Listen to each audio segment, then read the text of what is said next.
tá? Vamos começar sobre os informes, tá? Em relação à aula, a prova, eu vou fazer uma prova muito tranquila para vocês, tá, gente? Muito tranquila para vocês. É claro que a prova vai cair a unidade 1 e a unidade 2 do livro, tá? Então, se vocês... Primeira coisa, então, vocês precisam ler, tá? As questões, o conteúdo presente na unidade 1 e 2 do livro, tá bom? Segundo... Então, esse é o primeiro ponto. O segundo ponto, eu vou basear também a prova nos meus slides.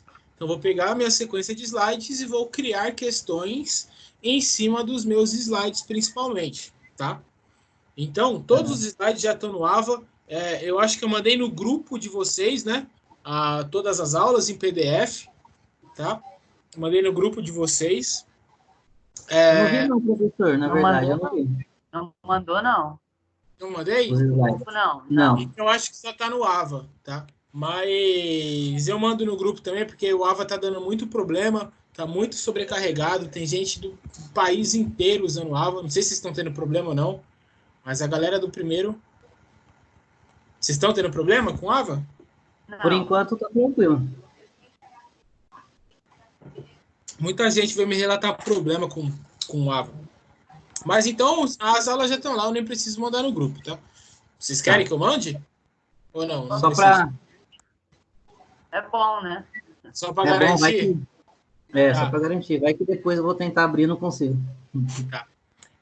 Então, gente, é o seguinte. A programação minha da prova é até a aula 6, tá? Então, até a aula 6, mais o artigo complementar da aula 6, tá? A aula 7 e a aula 8 são 2 artigos bases. Então, são artigos que eu queria colocar em discussão com vocês. Que eles complementam as duas, a unidade 2 do livro. Eles vão complementado naquilo, porque é muito relacionado a unidade 2 com esportes coletivos. E tem uma coisa, então, vocês já tiveram basquetebol comigo? A Shirley não teve, mas vocês tiveram? Uhum. Eu dou futebol e futsal, eu já dei atletismo. Esse livro de handball, ele é o mais completo em relação a esportes coletivos. Ele traz uns conceitos de esportes coletivos que são as novas tendências em pedagogia do esporte. Então, são coisas que, assim, não são do handball. Eles são dos esportes coletivos. Então, eu vou pedir isso na prova, tá? Eu vou pedir essa questão de esportes coletivos, mas eu reitero, gente, que isso é muito importante, principalmente se vocês quiserem ou forem trabalhar em algum momento da vida de vocês com esportes coletivos, tá? Essas novas tendências em pedagogia do esporte é coisa assim top, tá? Coisas que não tem no livro de basquete, não tem no livro de futebol, tá? Não sei se tem no livro de vôlei, não vi o livro de vôlei, mas são coisas que vale muito a pena vocês dar uma lida com carinho, tá? Então, a utilização da tática, princípios táticos, as escolas, né? A escola alemã, a escola portuguesa, a escola norte-americana de pedagogia do esporte. Então, tem muita coisa bacana no livro e eu ainda complementei com os artigos, tá? Então, eu mandei para vocês já, tá? Faz tempo, 3 artigos. O artigo da aula 6, que complementa a aula 6, o artigo que é o artigo base da aula 7 e o artigo da aula 8. Tá? Então, são 3 artigos aí que vocês podem dar uma lida. Inclusive você, Gabriel, porque você está falando de um esporte no seu TCC. Então, talvez você até consiga usar alguma coisa desses artigos no seu TCC. Tá? Principalmente os artigos bases da aula 7 e da aula 8. Porque tem alguns trechos que dá para colocar, né? Com certeza. Até a escrita deles são artigos bons. Tá. Então Beleza. é isso, gente. Não fiquem assim muito encucados com a prova. Eu sei que se a preferência de vocês têm que dar uma atenção muito grande ao TCC de vocês, né? Tá aí. Tá? A prova vai ser bem tranquila. Eu vou tentar mandar uma revisão para vocês, um documento de revisão. Estou falando assim, gente, na questão 1 eu coloquei esse tema, na questão 2 eu coloquei esse tema, na questão 3 eu coloquei esse tema, para que vocês também tenham um estudo dirigido, um estudo direcionado para a prova de vocês, tá?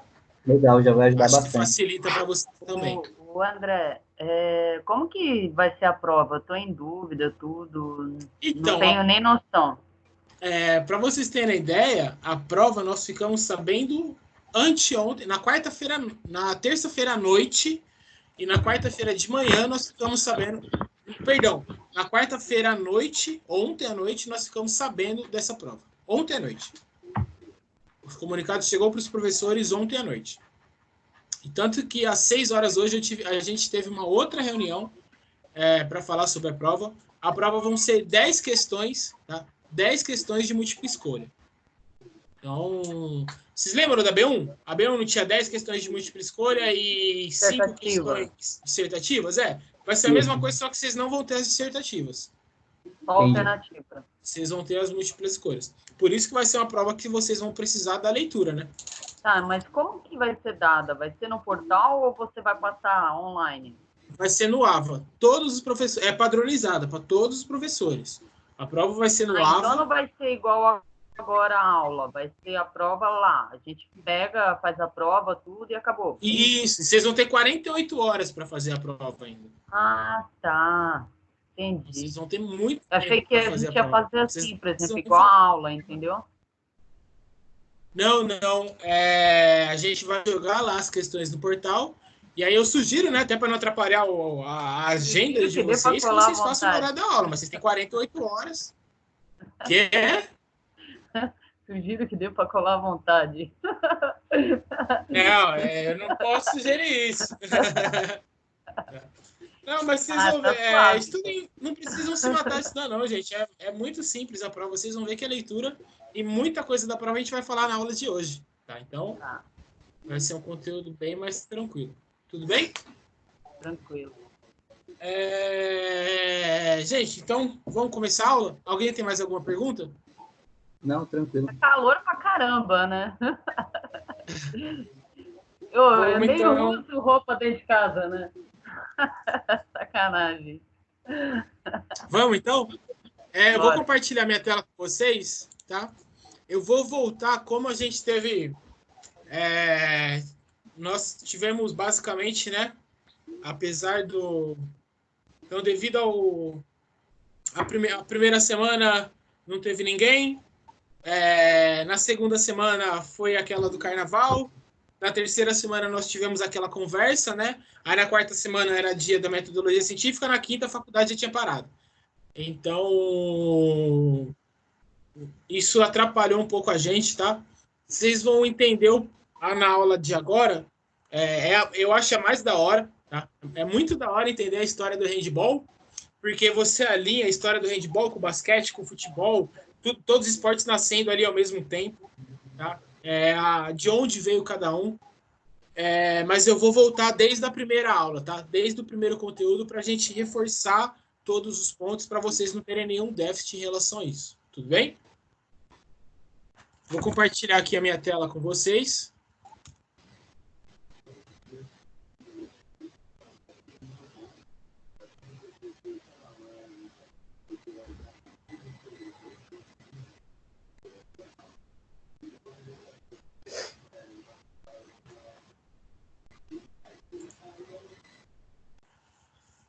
Gente, estão vendo a minha tela? Sim. Agora sim. Tá escuro? Um pouco. Vamos ver se a gente melhora, então, isso aí. Tá clareando. Demorei 3 horas para fazer esse slide. Mas beleza. Então, gente... Opa, perdão. Acabei cometendo um deslize aqui, tá?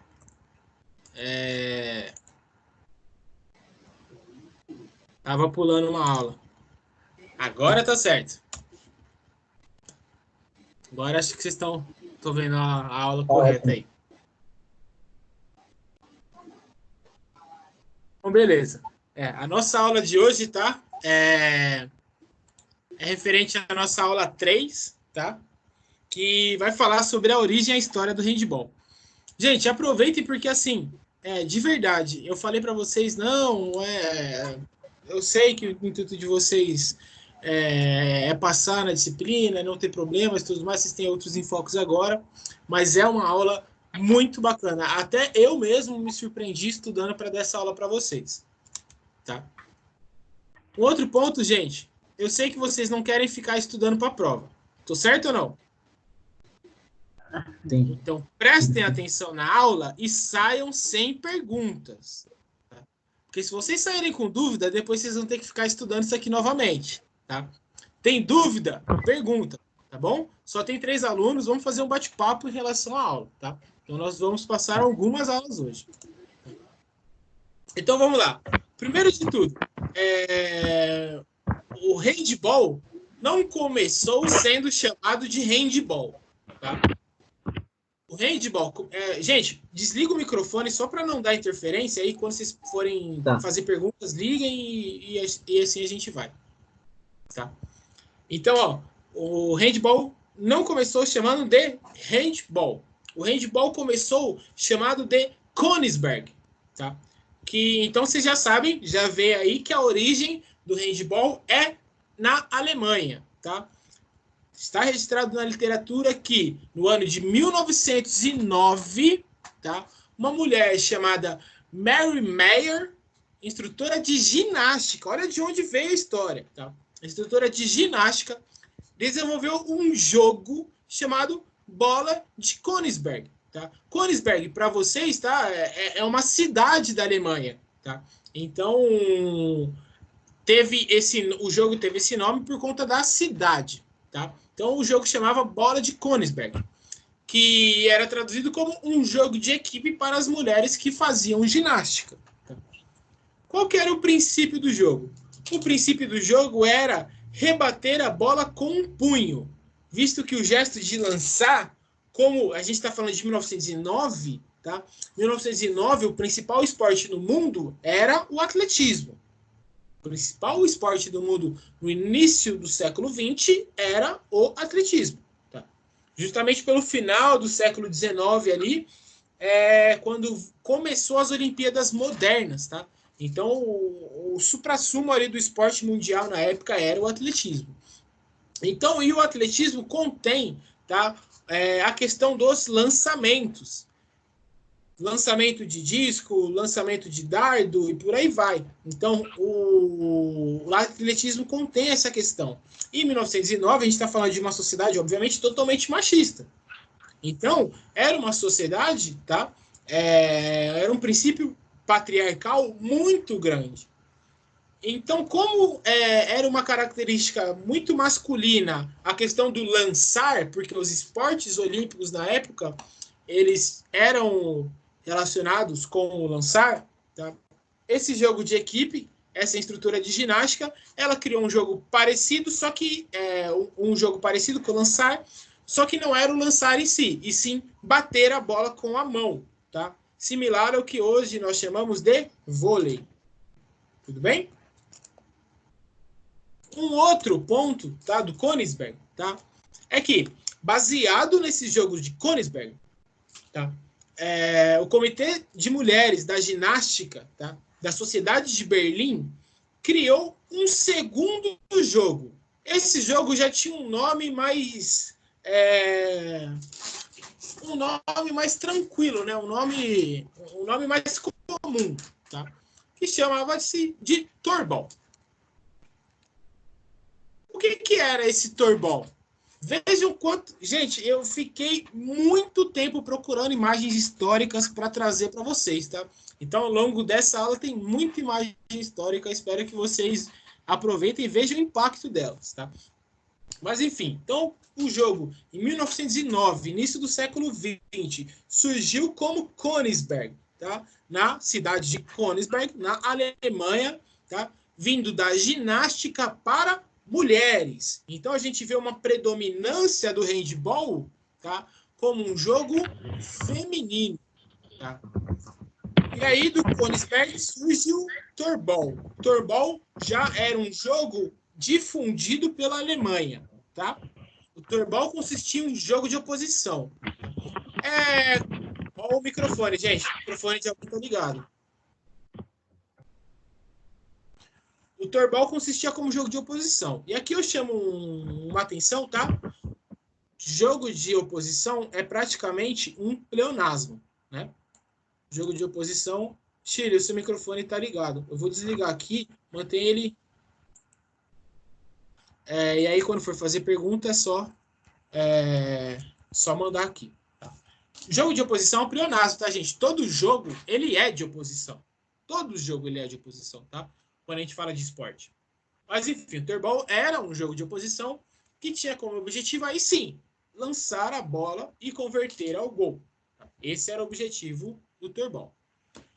6 anos depois da criação do Königsberg, tá? Então, quando o Torbal se difundiu pela Alemanha, 6 anos depois, de 1915, tá?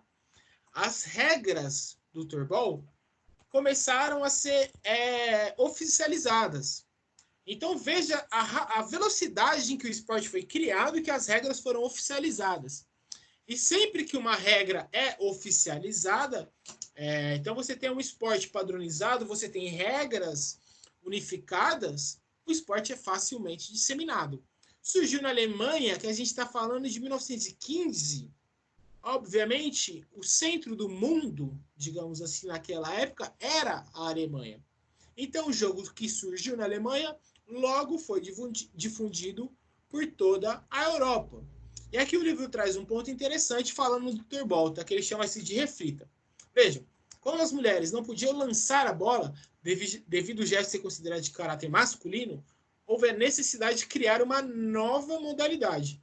Observando os esportes que você conhece hoje, comparando-os entre a prática masculina e feminina da mesma modalidade, as adaptações desenvolvidas para cada sexo são marcantes ao ponto de descaracterizá-las. Então, por exemplo, o lançar, ele é tão masculino assim? Por que as mulheres não poderiam lançar? Será que hoje ainda existem alguns esportes que têm essa característica? Vocês conseguem me falar algum esporte que tem uma característica, algum gesto motor muito feminino ou algum gesto motor muito masculino? Na ginástica artística? É um excelente ponto, mas não é um esporte coletivo. É verdade, individual. Isso.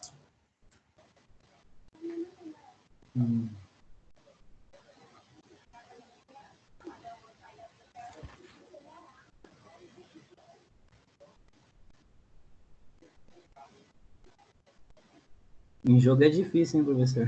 Difícil, né? Coletivo é difícil. Dos mais disseminados, tá? Dos mais disseminados, não tem. Não tem. É difícil porque não tem. Tá? As principais adaptações estão relacionadas a qual parte do jogo? Então, o jogo masculino e feminino é diferente. Mas as adaptações, hoje em dia, ainda bem, elas não estão relacionadas, tá? Ao gesto motor. Elas estão relacionadas ao quê? Elas estão relacionadas ao tamanho do campo, ao tamanho da rede. Então, elas estão relacionadas mais às características biológicas, tá? Do que características sociais. Isso é um ponto muito bacana que hoje o esporte vem trazendo. Tá? Só que, ao mesmo tempo, pelo esporte masculino e feminino ser marcado, né, ser adaptado devido às características biológicas, surge um problema, porque hoje a nossa biologia está mudando também. Tá? Então, a gente tem o fato hoje, uma das grandes questões no esporte hoje, tá? É uma questão no esporte mundial, aqui no Brasil começou a acontecer isso muito agora, é a questão do transgênero. O transgênero, homem ou mulher, ele vai competir em qual categoria? Ele pode competir na categoria que ele se enquadra socialmente falando? Ele vai competir numa categoria nova? Então, o que vai acontecer com o transgênero é uma coisa que a gente ainda não tem uma resposta. É uma coisa muito difícil. Mas, enfim, as principais adaptações hoje, elas estão relacionadas com características biológicas muito mais do que adaptações de gesto motor. Tá? Então, essa foi uma mudança do esporte. Mas, enfim, então o Torbal, tá, veio do Königsberg, começou a ser praticado apenas por mulheres, foi difundido ao longo da Europa como um jogo praticado por mulheres, Só que olha que da hora, gente. Olha que bacana, tá? A gente está falando numa época, tá? Que era o pico pós-revolução industrial. Então, era o pico industrial. Pico industrial, a grande maioria dos trabalhadores, Inglaterra, França, Europa, Estados Unidos, Áustria, todos os países que na época eram muito grandes, Rússia, eles tinham o quê? Indústrias. Então, a população basicamente trabalhava em indústrias. Só que a gente estava falando de 1915. Em 1918, 3 anos depois, aconteceu a Primeira Guerra Mundial. E aí, durante a Guerra Mundial, é óbvio, imagina vocês passando numa situação onde você pode ser morto a qualquer hora, seu familiar pode ser morto a qualquer hora, o país está quebrado. Então, assim, tinham muitos pontos ruins, tá, relacionados à guerra que o mundo estava vivendo naquele momento. E aí, durante a Guerra Mundial, tá, um alemão chamado Max Heiser criou um outro jogo. Esse jogo era ao ar livre, com base no Torball. Tá? Então perceba que o jogo era ao ar livre. Tá? Não é mais dentro, não é mais indoor, como acontecia com as mulheres na ginástica. Tá? Então, com base no Torball, ele criou esse jogo ao ar livre, em campo, tá? Para difundir a prática do Torball a operários da empresa Siemens. Todo mundo conhece essa empresa, né? É uma empresa de hoje, muito voltada para tecnologia e telefonia, tá? Mas que é muito antiga. E aí o Torball começou a ser disseminado dentro dessa empresa. Olhem as imagens. Depois de algumas adaptações, a modalidade passou a ser praticada por homens nos campos com o dobro de dimensão do Torball antes praticado. Ou seja, a largura agora dos campos, tá, e não mais das quadras ou das regiões mais fechadas, tá, começou a ser praticado um Torball de campo. Tá? A partir do ano de 1919, ou seja, um ano após, um ano já de início da Primeira Guerra Mundial, a Escola Alemã de Educação Física transformou o Torball em Handball 11. Tá? E por que Handball 11? Porque era um jogo, tá, disputado com as mãos, tá, num campo de 80 metros de comprimento por 40 de largura, basicamente o que a gente conhece hoje como um campo de futebol, um pouquinho menor, ou como um campo de futebol americano, só que um pouquinho menor. O campo de futebol hoje tem de 100 a 120. Um campo desse tinha 80 metros de comprimento. Tá? E eram jogados por 11 jogadores de cada lado. Gente, a gente está falando de 1919, vocês estão entendendo por que isso aconteceu? Por que o handball foi para o campo? Por que tinham 11 de cada lado? O futebol nessa época estava crescendo. O futebol virou o esporte mundial já em 1919. Então, eles utilizaram as bases do futebol para jogar um esporte que não era com os pés, mas sim que eram com as mãos. Visando disseminar o esporte do handball da mesma forma como o futebol foi rapidamente disseminado. Assim, tá? O jogo, como a Escola Alemã de Educação Física padronizou o jogo, mudou o nome do jogo, mudou as regras, oficializou tudo em 1919, o jogo tornou-se padronizado e, por ser praticado por operários de diversas indústrias, ele começou a ser competitivo, tá? E incluía tanto homens e mulheres. Então, as fábricas das cidades começaram a ter as suas equipes. Tá? E aí eles jogavam, tá, fábrica contra fábrica. E essa era a diversão deles. Então, o handball surgiu numa época muito complicada. E aí ele foi um boom. Na época que ele surgiu, ele foi um boom. Tá? E quem que fez essa alteração? Então, a escola alemã, que eu falei para vocês, foi a responsável por criar, né, por modificar o Torball para Handball 11. Quem que foi a pessoa responsável? Foi um outro alemão chamado Karl Schlenz, tá? Esse alemão foi o criador do Handball 11, tá? E ele dedicou-se a realizar o trabalho de difusão da nova modalidade pelos principais países europeus, tá? Áustria, Suíça, Alemanha e todos os países europeus que eram potências na época que estavam também participando da Primeira Guerra Mundial. Nessa fase inicial, as partidas de handball eram realizadas em gramados parecidos como o futebol, como eu já disse para vocês. E assim como no futebol de campo, o handball era composto por 11 jogadores. Após a Primeira Guerra, em 1924, então, depois da Primeira Guerra, teve a questão da Grande Depressão, certo? Todo mundo já ouviu falar da questão da Grande Depressão pós-guerra. E essa questão pós-guerra arrasou a Alemanha. A Alemanha, então, perdeu a guerra e se arrasou após a Primeira Guerra, teve várias sanções, várias proibições e tudo mais. Só que, ao mesmo tempo, quando a guerra acaba, quando a Primeira Guerra Mundial acaba, as pessoas têm um sentimento de união, de acabar com guerras. E como o torbol foi disseminado, ou o handball foi disseminado durante a guerra, a partir do momento que a guerra acaba, tá, é realizado a primeira partida internacional de futebol por 2 países que foram os pivôs de começar a Primeira Guerra Mundial, a Alemanha e a Áustria, principalmente a Áustria, né? A Guerra Mundial só começou por causa da Áustria, tá? E a equipe austríaca saiu vitoriosa por um placar de 6-3. Então, em 1909 foi criado um jogo chamado Königsberg. Em 1915 foi criado o torbol. Em 1919 o torbol se disseminou, tá? Virou handball 11 e se disseminou. Tá? Em 1924 o torbol já era jogado por diferentes países, tendo uma competição mundial, uma competição internacional. Em 1924 aconteceu, tá? Então, a primeira partida internacional. Só que naquela época, tá? Então, quem teve basquete comigo, tá? Lembra que naquela época tinha uma briga, tá? Dos esportes de mão. Porque handball significa basicamente bola na mão. Só que na época tinham outros esportes de mão que estavam nessa briga, falando que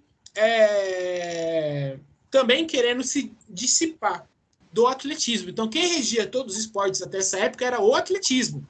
Era a IAAF, a Federação Internacional de Atletismo. A IAAF regia todos os esportes, tá? Então, olha, com o grande crescimento dos esportes de mão, o principal incentivo a esses esportes foi dado pela IAAF, que era a entidade articuladora de todo o movimento no século. Tá? Então, aqui eu mostro alguns dos esportes de mãos que eram praticados naquela época. Tá? E aí, a grande diferença das regras do handball em relação a outros esportes dificultava a sua convivência. Porque a gente está falando numa época que o handball já tinha muitas regras, o handball já era muito bem disseminado. E só que o handball entrava dentro da mesma entidade de todos os esportes de mãos. Todos os esportes de mãos. Então, só por ele ser um jogo com muitas regras, já muito bem disseminado, ele tinha uma dificuldade em estar ali dentro desses esportes. Tá? Além disso, esportes de mãos, na época, entravam como outras modalidades que eram individuais também. Não existia essa caracterização de esportes coletivos que nós temos hoje. Tá?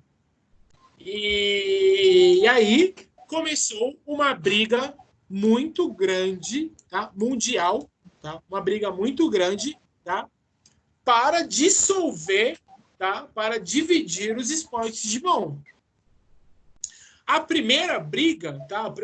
Na verdade, a primeira tentativa de resolução disso, tá?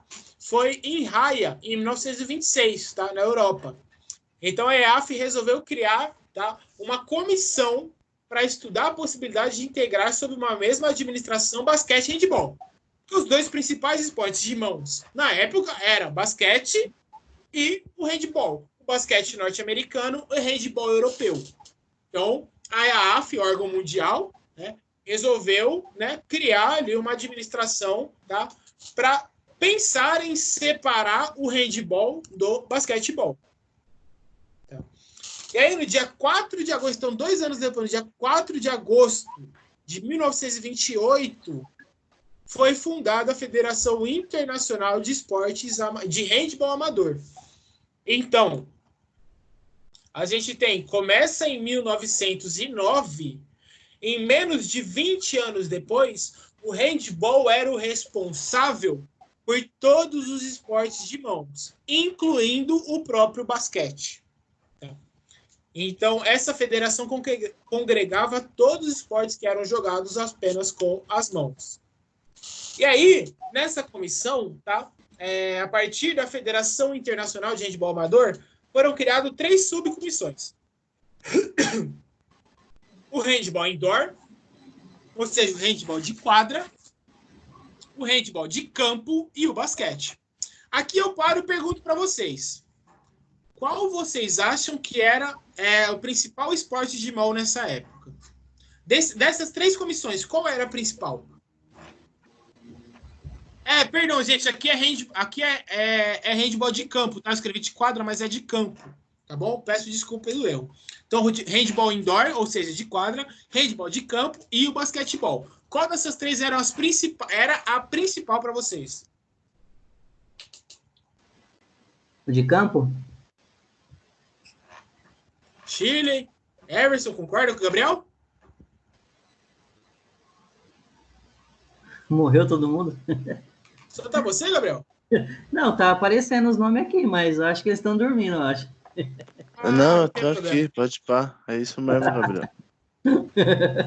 Tô vendo. O que você acha, Everson? De campo também. Chile?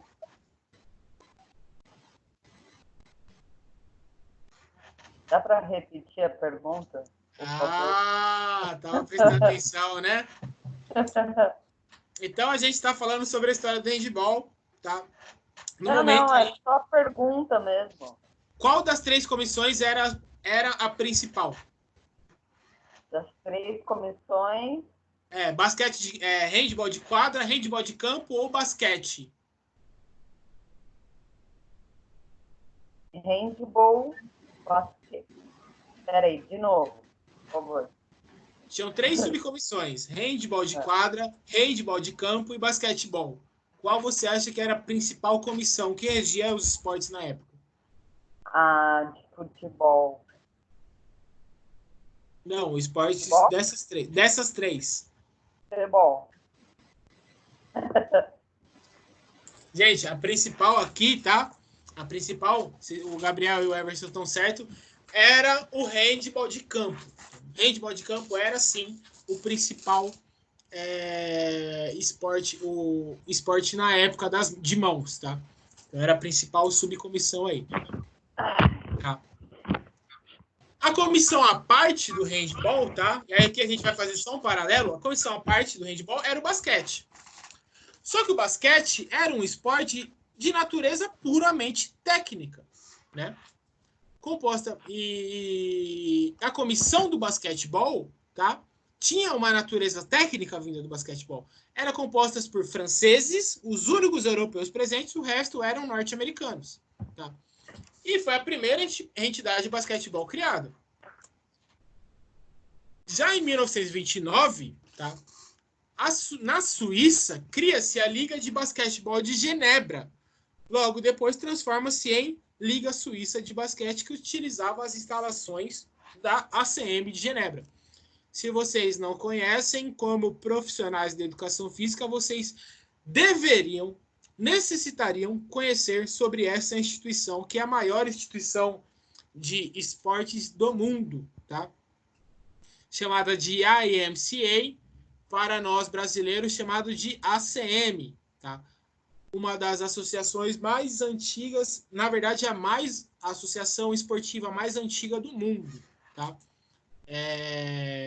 Em São Paulo tem várias ACMs, ACM Centro, ACM Itaquera, ACM Lapa, ACM Norte, ACM Pinheiros, ACM Santo Amaro, ACM Campos de Jordão, ACM de São José dos Campos, ACM de Alphaville. Em São Paulo tem várias e cada uma é mais linda que a outra. Vocês conhecem essa instituição com esse símbolo aqui chamado ACM?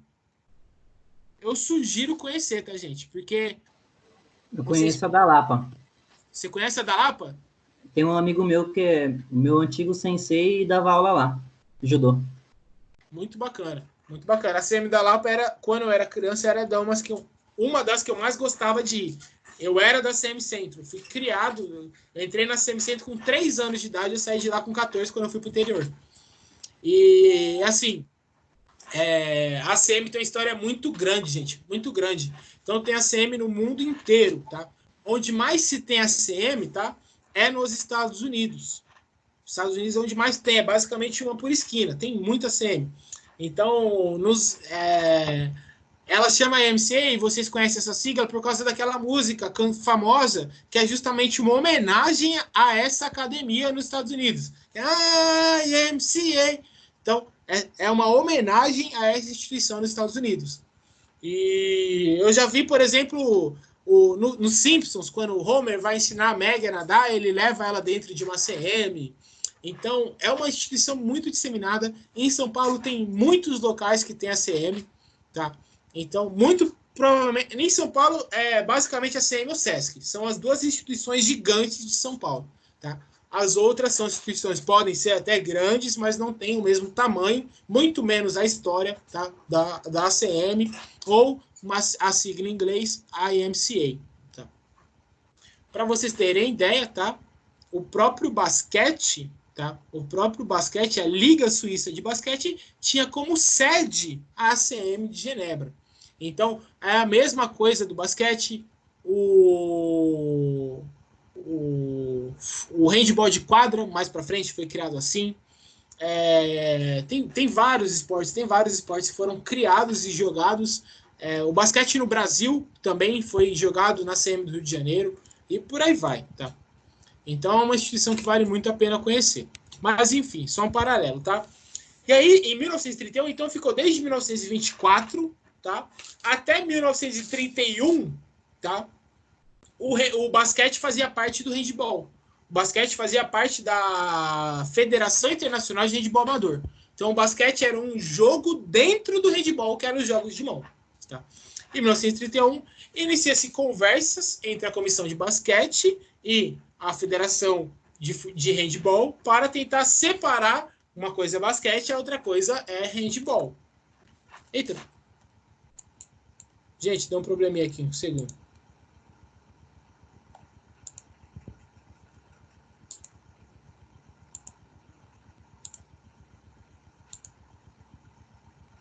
Vocês estão vendo a minha tela? Vou voltar a compartilhar aqui.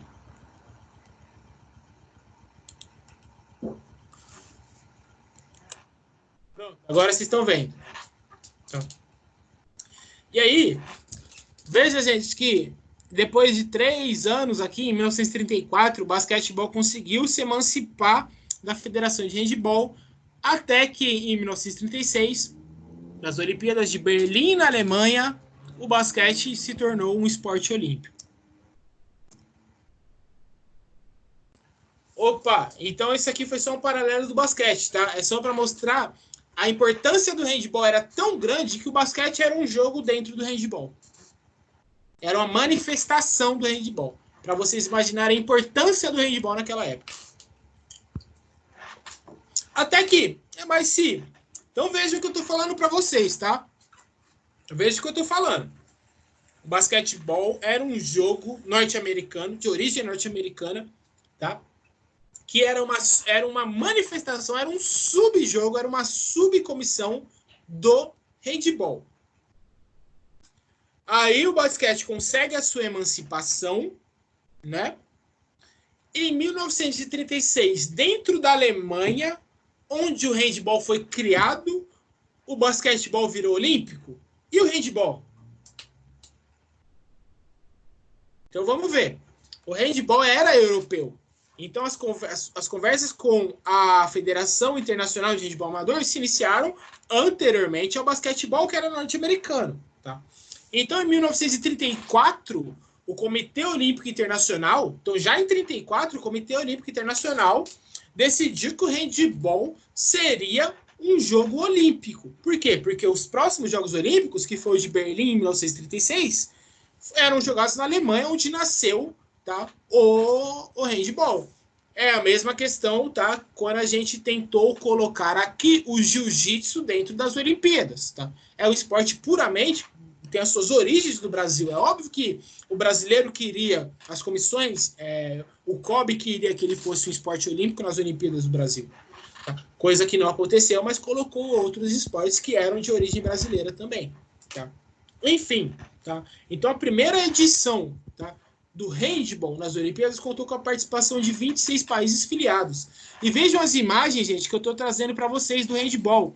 O handball desde que era jogado nas fábricas, tudo bem?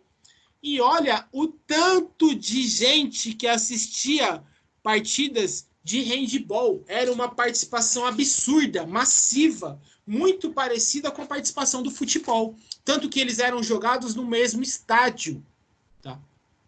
Olha que bacana a imagem mostrando isso. Tá? E um outro ponto que é muito interessante também, é tão interessante que eu posso até tentar colocar alguma coisa em relação a isso na prova. Então a gente falou que o primeiro jogo internacional de handball, tá, que foi em 1924, na Alemanha, a Áustria foi lá na Alemanha e venceu a Alemanha no primeiro jogo internacional de handball. 12 anos depois, nas Olimpíadas de Berlim, tá, a Alemanha, dentro de casa, vai lá e vence a Áustria na final das Olimpíadas, tá, e é campeã olímpica dentro de casa na primeira edição dos Jogos Olímpicos. E aqui eu trouxe para vocês a foto da equipe alemã campeã dos Jogos Olímpicos de handball em 1936, com o estádio totalmente lotado atrás. Tudo bem, gente? Então, e aí tem um ponto, né?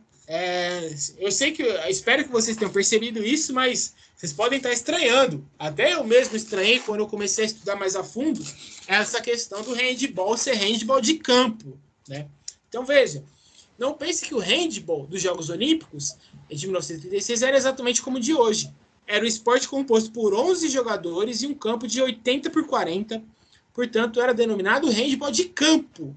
Só em 1972, tá?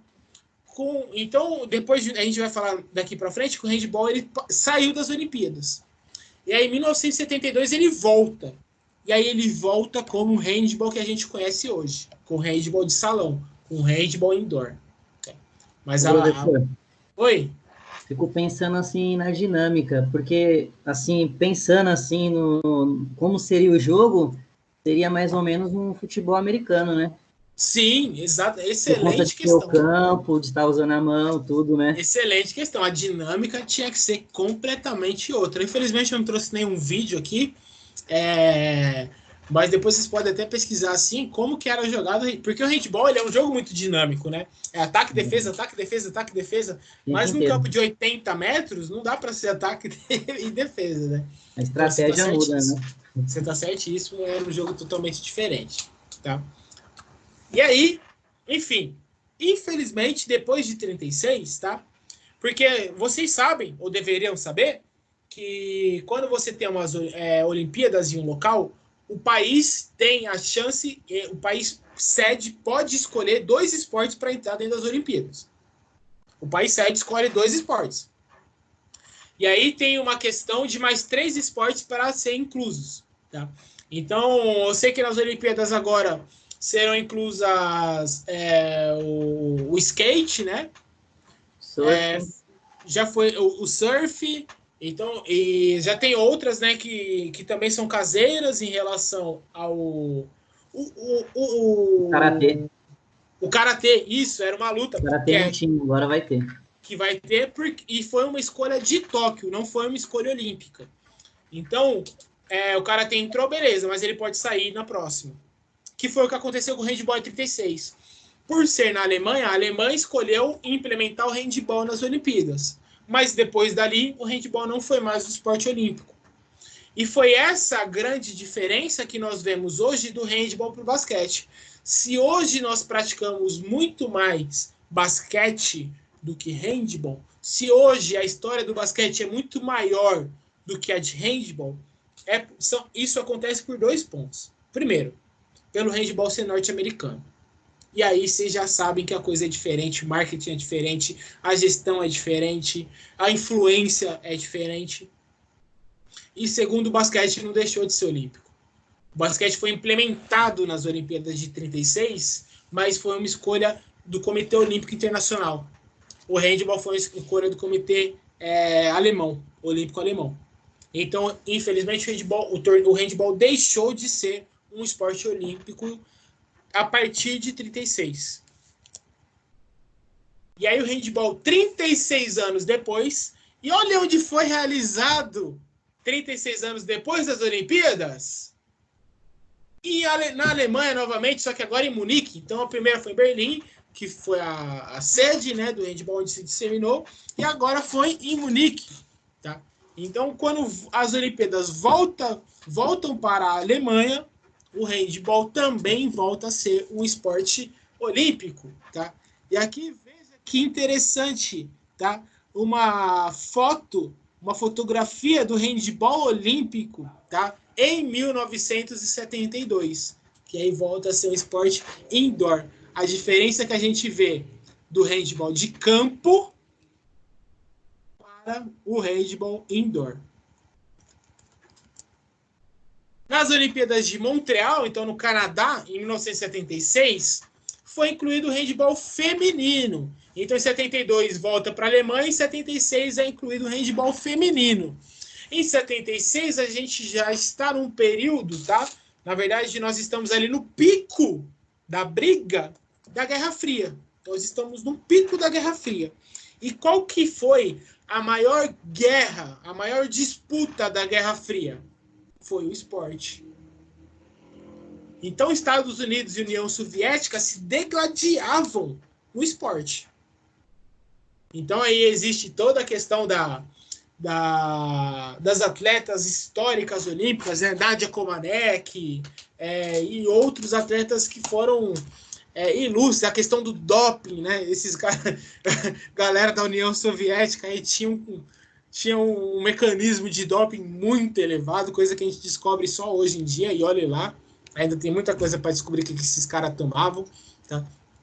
Métodos de treinamento, métodos de esporte, as potências se equiparando ali. Então, a gente praticamente tinha duas potências esportivas apenas, né? Que era a União Soviética e Estados Unidos. Ou ganhava a União Soviética ou ganhava os Estados Unidos. Ninguém mais ganhava nada. E aí, quando o handball feminino se inicia em 1976, a União Soviética sagra-se campeã daquela edição. E aí, felizmente, tá? Desde 1972, o handball participa de todas as edições olímpicas até hoje, tá? E é o handball que nós conhecemos, tá? Aí vamos voltar lá atrás, tá? Nós falamos da história olímpica do handball, mas e a história da disseminação do handball mundial? Então, em 1938, tá? Foi disputado na Alemanha o primeiro campeonato mundial de handball. Gente, a gente está falando de 1938, tá? O handball começou a ser olímpico em 1936. As Olimpíadas de 36 ocorreram na Alemanha. O Campeonato Mundial de Handball ocorreu na Alemanha. Tudo ocorria na Alemanha nessa época? Sim. Era a época da Alemanha nazista.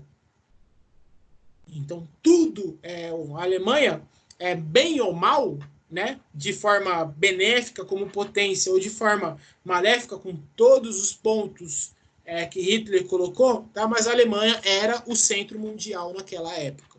Tá? Então, em 1938, foi disputado na Alemanha o primeiro campeonato mundial de handball. Em 46, então, após o final da Segunda Guerra Mundial, tá? É criada a Federação Internacional de Handball. Então, antes era duas, né, subcomissões, né, de handball e de handball indoor e de handball de campo. Eram regidas pela Federação Internacional de de Handball Amador. E aí elas se unem em 1946 e criado a Federação Internacional de Handball, que é um marco importante para a modalidade. Por que esse é um marco importante para a modalidade?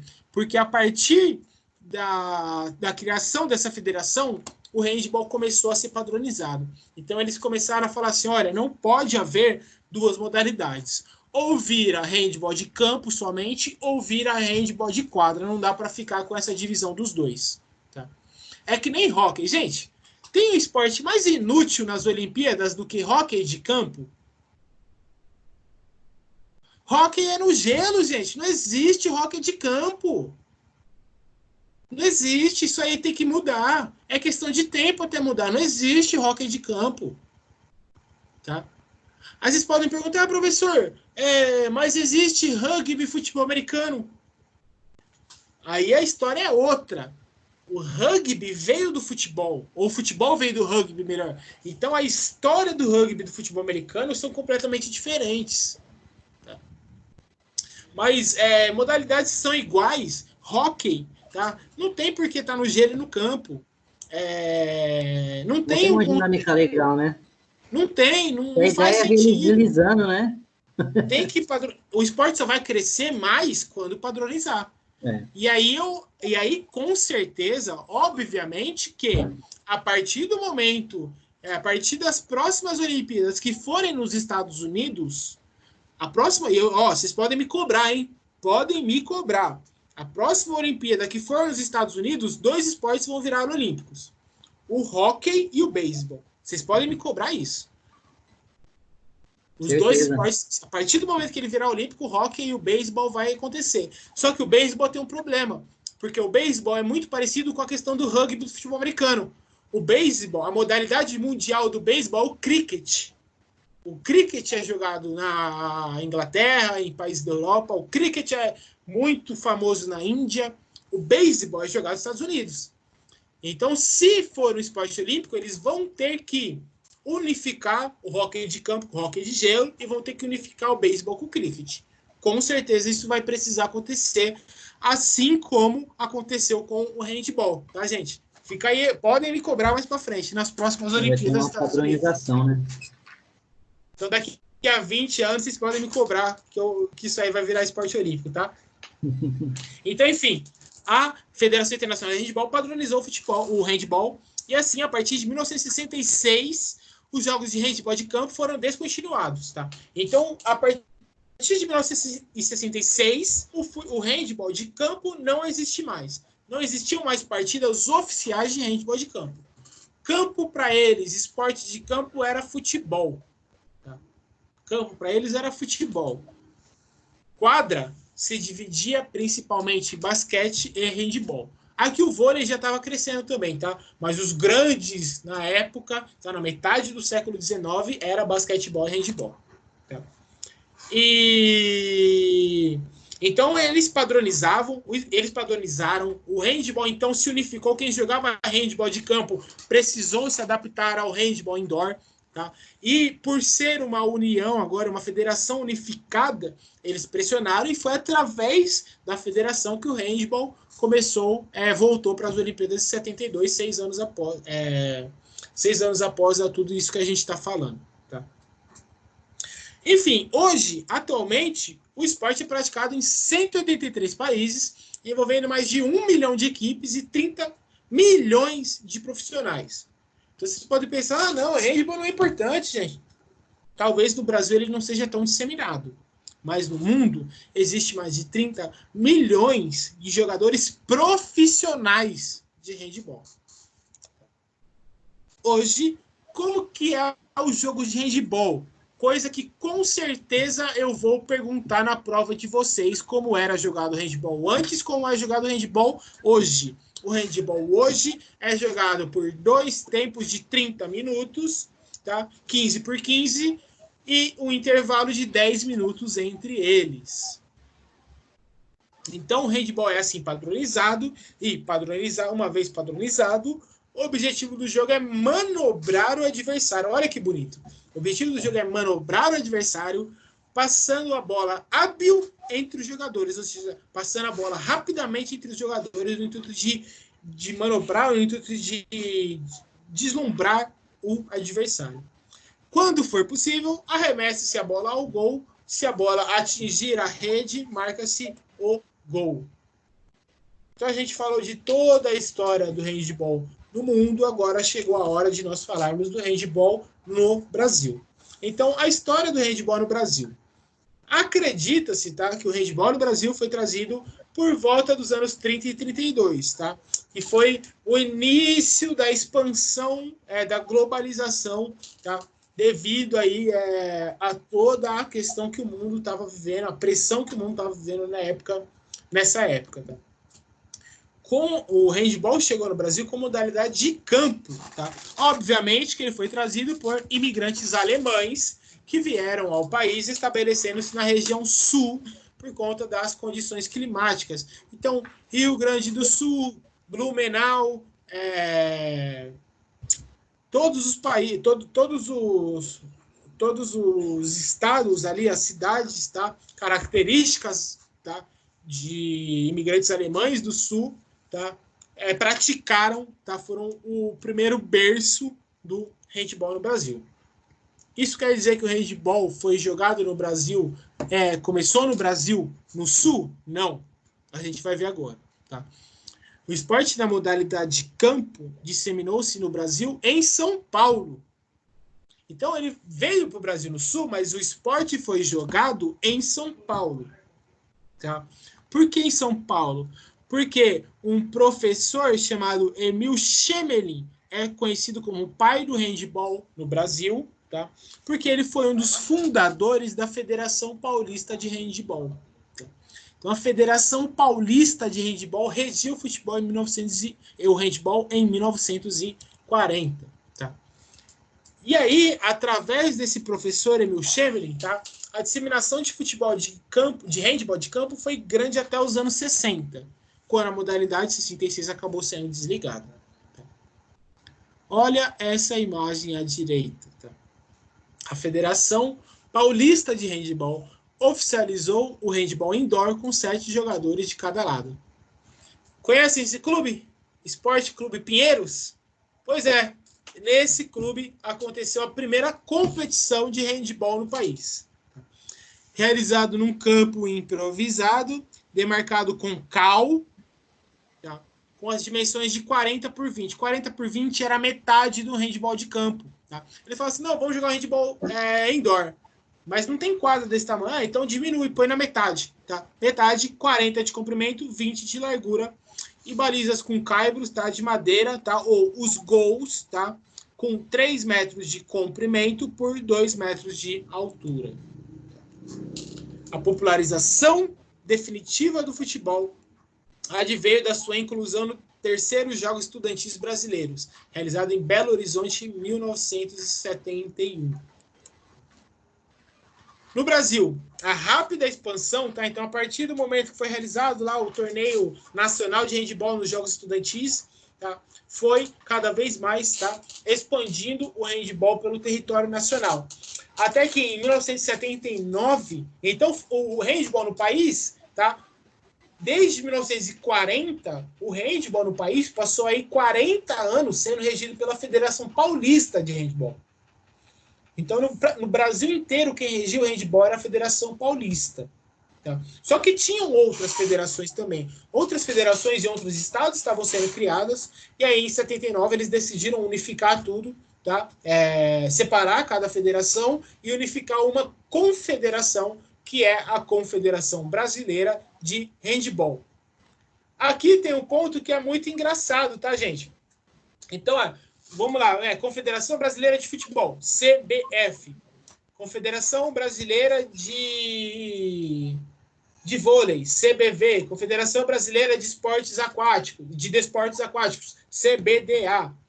A Confederação Brasileira de Handball tem essa sigla aqui, CBHB. Eu vou fazer essa pegadinha na prova de vocês, hein? Por quê? Porque a sigla CBH significa Confederação Brasileira de Hipismo. Tá? Então, como a Confederação Brasileira de Hipismo é mais antiga, a de handball acabou virando a Confederação Brasileira de Handball, tá? Ou CBHB. Em 1980, foi realizado o primeiro campeonato nacional de handball, que foi chamado a Taça Brasil de Clubes, obviamente em São Paulo. Em 1992, a seleção brasileira masculina participa pela primeira vez dos Jogos Olímpicos. Olha onde? Em Atlanta, nos Estados Unidos. Tá? A seleção brasileira feminina só foi participar, tá, pela primeira vez nos Jogos Olímpicos de Sydney em 2000. Para finalizar a aula, tá, algumas curiosidades na história e no jogo do handball. Eu demorei muito para achar essas fotos, tá, gente? Então, aproveitem. Então, o handball brasileiro estreou nas Olimpíadas em 1992 durante os Jogos de Barcelona. Aqui está a imagem da primeira seleção brasileira disputando os Jogos Olímpicos. Como eu já falei, o esporte é praticado por cerca de 33 milhões de atletas em 185 países. A maior goleada de handball aconteceu, tá, em 1981. Obviamente, por quem? Era ou Estados Unidos, ou a Alemanha, que criou o handball, ou a União Soviética, que era uma potência em tudo que fazia. Tá? Então, a União Soviética venceu o Afeganistão por 86-2. Caraca. Imagina. Lavada. Exatamente. O tamanho oficial da quadra de handball continua sendo 40x20, tá? Um outro ponto que eu vou cobrar de vocês, tá? Saber o tamanho da quadra de handball. 40x20, tá? E o jogo 15x15 com 10 minutos de intervalo entre eles. Tá? Hoje, tá? Atualmente, a França é o principal destaque no futebol, no handball masculino. Por quê? Porque a França ganhou, tá? As Olimpíadas de 2008, ganhou as Olimpíadas de 2012 e perdeu na final nas Olimpíadas no Rio em 2016 e muito provavelmente iria ganhar as Olimpíadas desse ano também, que foram adiadas para o ano que vem. No handball feminino, olha que gracinha, tá? Os grandes destaques da atualidade, tá? São as jogadoras da seleção dinamarquesa, que é uma potência gigantesca, que ganhou, tá, medalha de ouro em 2008, em 2012 e perdeu para a Rússia na final dos Jogos Olímpicos de 2016. Então, na Escandinávia, tá, no norte europeu, tá, no leste europeu, tá, o handball é muito disseminado como esporte indoor. Tá? Talvez é o principal esporte indoor daquela região. Tá? Uma outra curiosidade de handball, tá? Esse jogador aqui da imagem, chamado Talant Shubayev, é o único jogador de handball a conquistar medalhas olímpicas por 2 países. Ele conquistou bronze com o Quirguistão em 1992, depois ele se naturalizou, tá? E foi medalha de prata com a Espanha em 96 e 2000. Então ele tem medalhas olímpicas por 2 países diferentes.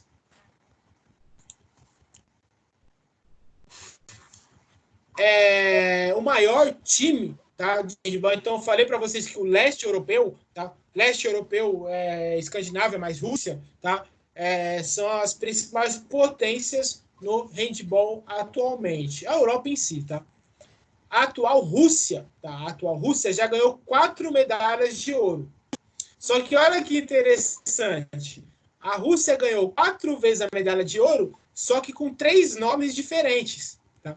Então, a Rússia já ganhou medalha de ouro, tá? Como a União Soviética já ganhou medalha de ouro chamada Equipe Unificada e já ganhou medalha de ouro olímpica chamada de Rússia, como é até hoje, mas provavelmente vai mudar mais para frente. Um outro ponto, tá? O Vasco da Gama do handball é a Suécia, mais um país da Península Escandinávia do leste europeu, tá? A Suécia já jogou 3 finais de Olimpíadas e perdeu todas. O handball é o único esporte de mãos que se pode jogar com os membros inferiores, tá? Então a bola no handball pode tocar na coxa, pode tocar na perna, pode tocar no quadril, a bola só não pode tocar no pé. Um croata chamado Johan Milusic marcou 21 gols em uma partida. Então, o recorde no handball é desse croata que voava pouco, como vocês estão vendo na imagem, tá? O bichinho tinha um pequeno impulso só, tá? Aqui o clássico Adidas Stable, tá? Vocês já devem ter tido, se vocês forem acompanhar o handball, todo mundo vai jogar com esse tênis, tá? O Adidas Stable, tá? E olha o impulso da criança, tá? Marcando 21 gols em um torneio, e esse foi o jogo em que ele marcou 21 gols. E, por fim, isso é engraçado, tá, gente? Se vocês forem pesquisar, tá? Torball, o Torball é uma modalidade paralímpica. Eu tive essa aula na faculdade. Não sei Parece goalball, professor. se vocês tiveram, tá? O goalball. Só que o nome mundial do goalball chama-se de Torball. Ah, tá. Acho que no meu terceiro semestre, o meu grupo deu uma aula de goalball. A gente tinha aquela bola com vidro. O goalball, essa bola aqui, né? Justamente. Então, se vocês pesquisarem o Torball hoje, tá? Ele é essa modalidade olímpica do goalball, tá? Que é jogada, né, para deficientes visuais. Meu, é muito legal. Uma curiosidade aí um pouco...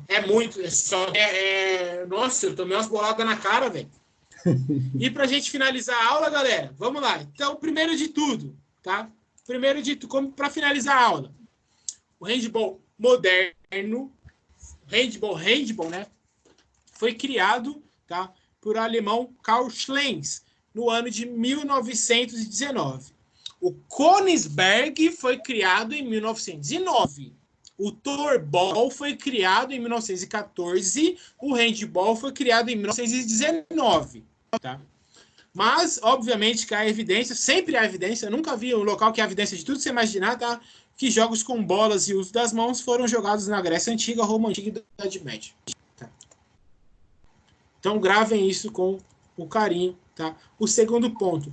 O handball estreou como esporte olímpico em 36 nas Olimpíadas de Berlim, país onde surgiu o handball, e a medalha de ouro ficou com a seleção alemã, ganhando de 10-6 da seleção austríaca, uma revanche devido àquela primeira derrota histórica. Um outro ponto. O primeiro campeonato de handball masculino ocorreu em 1938, como eu disse para vocês. O primeiro campeonato de handball feminino ocorreu em 1936, que foi no mesmo ano das Olimpíadas. E para terminar nossa aula, tá? O handball hoje é jogado aí por 33, até 40 milhões de pessoas, tá? É jogado por 30 milhões de profissionais, tá? Em mais de 185 países ao redor do mundo. Eu espero que vocês tenham aprendido muita coisa com essa aula. Muito obrigado, gente. Sim, foi boa aula, professor.